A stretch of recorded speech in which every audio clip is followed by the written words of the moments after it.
একজন সাধারণ মানুষ পীর হতে কি কি লাগে? পাসপোর্ট সাইজের ছবি, জন্ম নিবন্ধনের কার্ড, চারিত্রিক সনদপত্র, এখন আবার করোনার টিকা লাগে, এগুলো নিয়ে ইবলিসের কাছে জমা দেওয়া লাগবে, বাকি কাম ও দেখে দিবি। বুঝতেছেন না? প্রশ্ন করছে একজন সাধারণ মানুষ কি করলে পীর হতে পারে।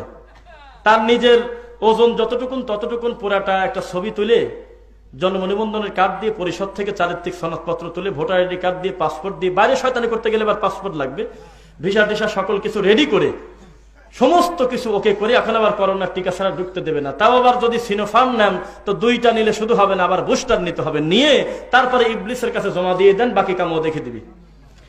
আরেকটা প্রশ্ন, মুরিদ হতে কি কি লাগে? একই সাথে লাগছে। মুরিদ হতে লাগে হলো শনিবারকে বলতে হবে মঙ্গলবার, রবিবারকে বলতে হবে বৃহস্পতিবার।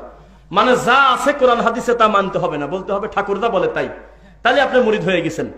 আর বিবেকের আক্কেলের দাঁত ফেলা দেওয়া লাগবে, তাহলে ইনশাল্লাহ মুরিদ হতে পারবেন।